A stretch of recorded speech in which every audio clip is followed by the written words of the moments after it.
What is this man's official title? Is it the Pope?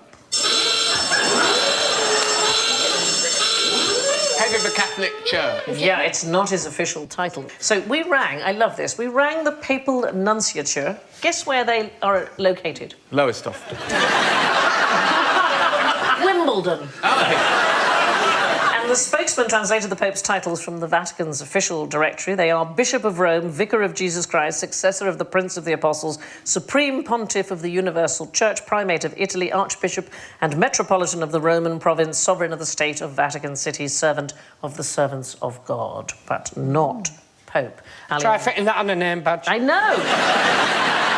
It's a colloquial term from the Italian papa, so it's a style rather than an official title. Why do you think those guys all around the back are looking in the air? Because their hats haven't And the landed Pope's yet. looking forward. My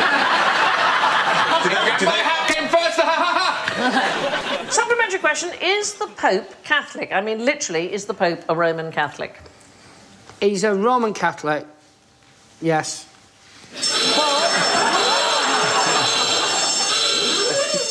Because the Pope, that is, this man, is not called the Pope, then he is a Roman Catholic. This one is a Roman Catholic, but the actual Pope is the Pope of the Coptic Orthodox Church of Alexandria, and his official title is Pope of Alexandria and Patriarch of all Africa on the Holy See of St. Mark the Apostle. So he is definitely the Pope, but he isn't a Catholic. He's the Pope of the Coptic Orthodox Church. So the Pope, the man whose actual title is the Pope, isn't a Catholic. The Pope isn't officially called the Pope, and the man who actually is the Pope isn't a Catholic. Clear? Yeah. What's the most inappropriate thing beginning with M that the Pope has kissed? Yes, Sarah Millican. My breasts. Well, this has come as a shock to me. Tell the story. Where were you? That's it. He sort of fell.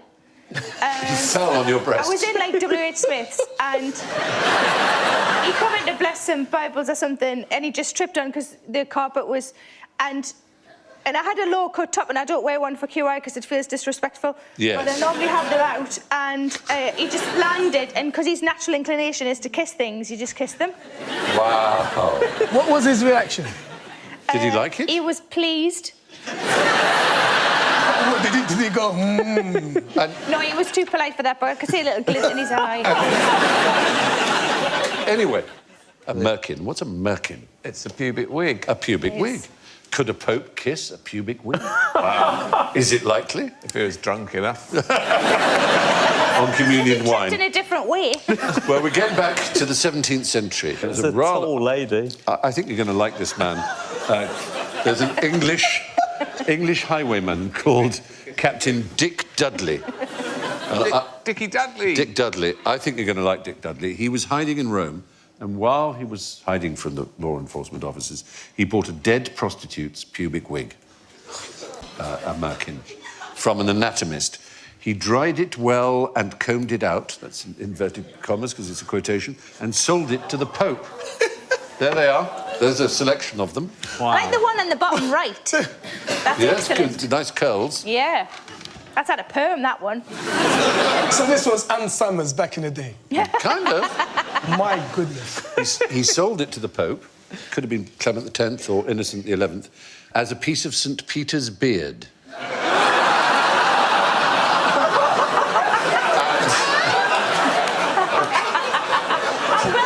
Popes like relics. He's a great man. I like Dick Dudley. Pope Gullible the Fourth. Yeah. A beard, you say? St. Peter's. Exactly. The Pope put it on his mouth, kissed it multiple times, and appeared to be thrilled with his purchase. Dick was paid 100 ducats, and he immediately skedaddled it out of Rome before anybody caught up with him and could call his bluff. What did the Pope's librarian say when he first saw the rings around the planet Saturn? They initially thought the planet had ears. Ah, yes. That was Galileo. I mean, I don't think he actually thought it had ears, because Galileo was a genius. No, he thought like a jug. Ears in the sense of jug ears, wasn't it? Yeah. No, that's Galileo, who was sensible. They are I'm remarkable. talking about the librarian of the Pope. Do you know... He genuinely believed that it was possible that after Christ's ascension into heaven, the rings of Saturn where he put his foreskin. Ah, yes.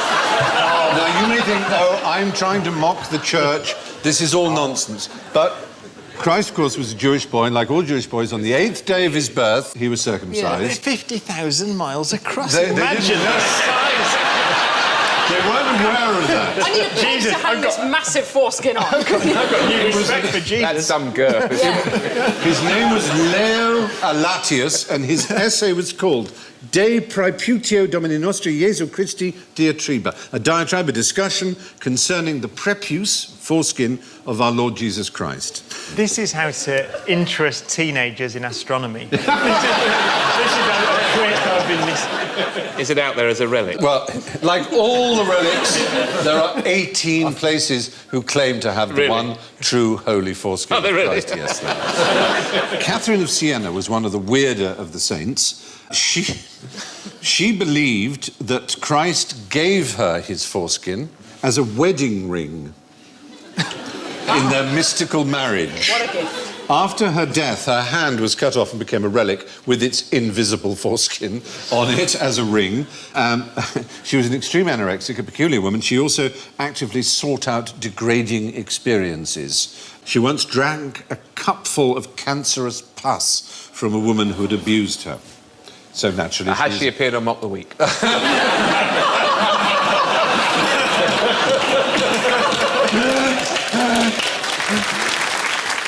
But now, more importantly, more significantly, how were the rings around Saturn actually formed? I'm going to play the card there. You are right. You're a true scientist. The fact is, nobody does really know, do they? There are two sort of major... Well done. Thank you. Well done. I didn't copy, I wasn't copying. Yeah.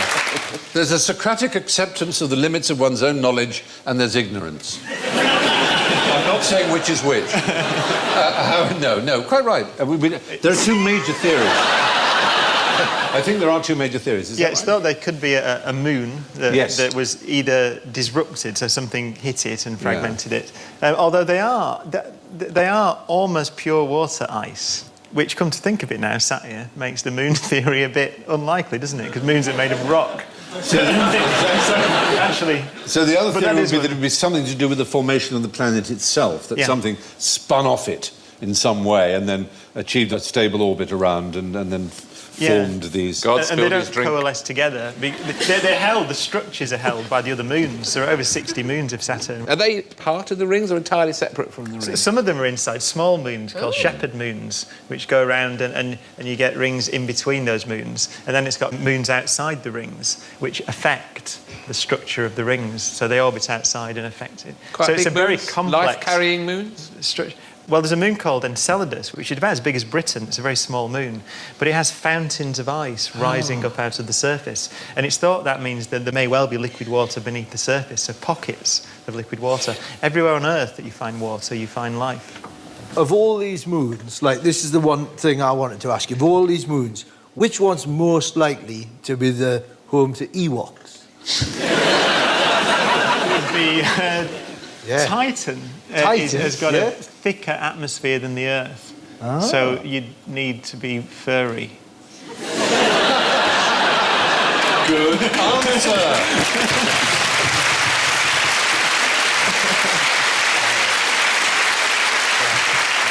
We just have to destroy the one that has Jar Jar Binks on it, though. That's what kind of glass does the Popemobile have in its windows? Oh, probably the...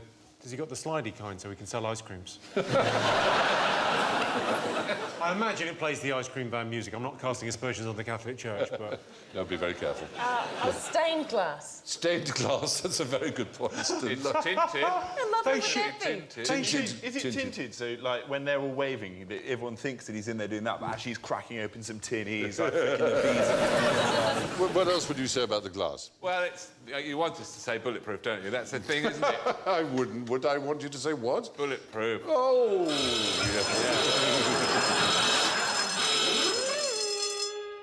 I'm afraid we're being very technical with you. There's no such thing as bulletproof glass by any manufacturer or anybody else. Cost me a fortune in my hand. It's called bullet-resistant glass. They don't claim it to be bulletproof. 4 inches thick will do. It's layered with sort of vinyl and things in between, and it absorbs the shock of the bullet. And there's a really clever, which is one-way bullet-resistant glass, where you shoot into it and the bullet does that, but you can shoot out from the other side and it goes straight through. Well, if that gets So fitted the Pope incorrectly, could fire you've got back. one shot. Really Or they could put the gun up to it. Possible. It's because of the way the lamination's done. I can describe to you if you wish. It works because of the order in which the layers are assembled. The shock absorber layer is on the inside with the glass on the outside. That's the reason. That would be great if you could be shot by the Pope. That would be... How exciting would that be? Yeah. You can shoot, he's shooting with, yeah, you're going to hell, I've had a word. He'd definitely do the sideways thing, wouldn't he? Just a matter of interest. How many popes does the Vatican have per square kilometre? How many popes? Like, buried or in storage? No, actually, live, living popes. 1. No. There's actually 2.27 recurring, because Vatican City is only 0.44 of a kilometre. So on the average would be per square kilometre. Well, I think we have it, ladies and gentlemen. The most annoying question ever asked. I think we've done it. I understand your point of view. You're quite right. So let's get straight down to business. Question 1. Does the Pope eat beaver? Sean Locke. I would say yes. The Pope does eat beaver? Yeah, because he's a Pope. He can have whatever he wants. He can have whatever he wants, but can he, as a good Catholic, have whatever he wants, for example, on a Friday in Lent? Yes. I like that. That's good. Yeah. Yeah, well, if you want to do it again, do it again.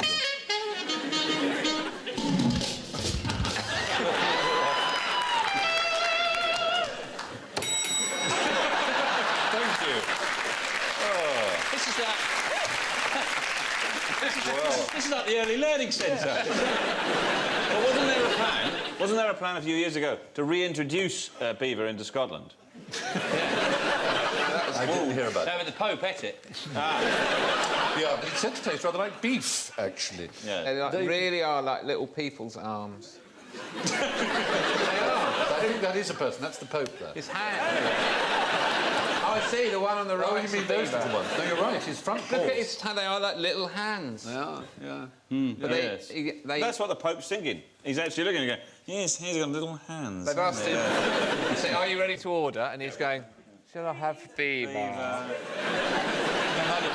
Here we are. I mentioned Friday in Lent. What do Catholics not eat on Fridays in Lent?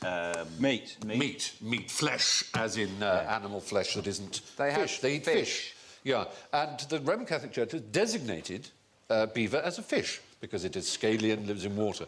So, at all these little schools, primary schools all over Italy, they have beaver and chips and peas on a Friday?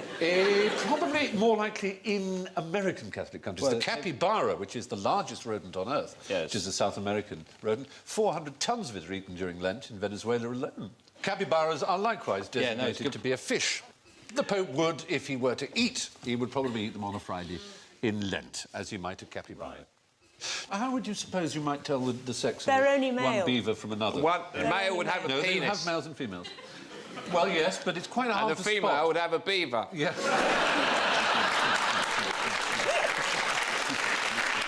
I can't have a beaver's beaver. I want to talk about anal excretions. Now, I was just about to... Please, I was about to bring that point up because in the anal scent glands of the beaver, there's secreted a substance which is actually found in aspirin. You're absolutely right. I'm going to give you 5 points for that. It's correct. It's called castorium. It's been used as a medicine for hundreds of years. It's called castorium. Castorium. As in Castor the beaver. And it contains salicylic acid, as you rightly say. If you've got a headache, you... Rimming the Lick beaver. out the beaver. That's quite right. But so often, unfortunately, the beaver's got a headache anyway and won't let you do it. What was the job of Aristocles? Aristocles, better known to his friends as Wide Boy. It also means flat, oddly enough. It means wide and flat. Flat. Flatulence. What's a flat-billed sort of animal called? Duck-billed platypus. Plato is the answer. Plato is the answer. Yes, his real name was Aristocles, and he was known as the Wide One. Plato's real name was Aristocles. Aristocles. He was nicknamed Plato. There he is. Oh, my word, he went to a terrible sculptor. It must be so upsetting when you... It's like when they put the mirror behind you and then pull it out like that. May I ask who sculpted you last, sir? Yeah, well, Plato was indeed the schoolboy nickname of Aristocles, from the Greek wide, and it was given to him because of his broad shoulders. His real name was Aristocles, and Aristocles taught Aristotle. And what did Aristotle teach us, the world, about buzzards? Oh, this will be something absurd because... He did say something absurd It'll be ridiculous. It'll be something It's that not they the soul can of the read our grand dam, minds all that, or is it? something like that. No, I'll tell you what it is, actually. He felt that there were birds who didn't realise they were buzzards, and it was building up inside that they were latent buzzards. Latent? Way hey. You get 5 for something there. I don't quite know what it is, Ron, but you get 5 for something. I'll tell you the answer. Actually, he thought they had 3 testicles. Oh, you see, this That's is the the thing, sort yeah. of thing he comes out with all the time. He's see- very overrated. Even though he knew a good sculptor, he looks all right there. Look at the robe on him. There's a really interesting thing I can tell you about buzzards, on the other hand. The Latin for buzzard, its taxonomical name is buteo, right? Now, there's a sort of, as it were, a subspecies of buzzard called a hobby, and it is subbuteo. Oh, God. Subbuteo. Oh. And the man who invented a game wanted to call it the hobby, and when he tried to patent it, they wouldn't let him use the word the hobby, so he called it after the Latin name for the hobby, which is subbuteo. And that's why one is kicking a little testicle around the ball. Yes, if you like. How it all comes back. Amazing. That's where the name subbuteo comes from. It must be great to be a philosopher. None of us could sit there and count the testicles on a buzzard and really explain it or justify it. What are you doing? I'm counting the balls on a buzzard. Some better things. Well, I'm a philosopher. Oh, well, go ahead. Yeah. Did you know that the Pope, when the Pope is elected, still has to have this ceremony in the Vatican? After the Pope is elected, the Pope is carried over a group of the cardinals. And now, of course, the Pope actually doesn't display himself, but in days gone by, he would display himself. And the cardinals, this still happens to this day, when the Pope is crowned, the cardinals, the Pope is carried on a chair over the cardinals, and they look up and they say, testiculos habet et bene pendentes. And this is, yes, it is He has absolutely balls true. that is well hung? No. It means that they are well hung. They are hanging well. And it goes back to the time of Pope Joan, when a girl masqueraded as a young pope. And since that's when the ceremony was introduced. And so the tradition continues to this day. Fabulous, 5 points, brilliant, I love it.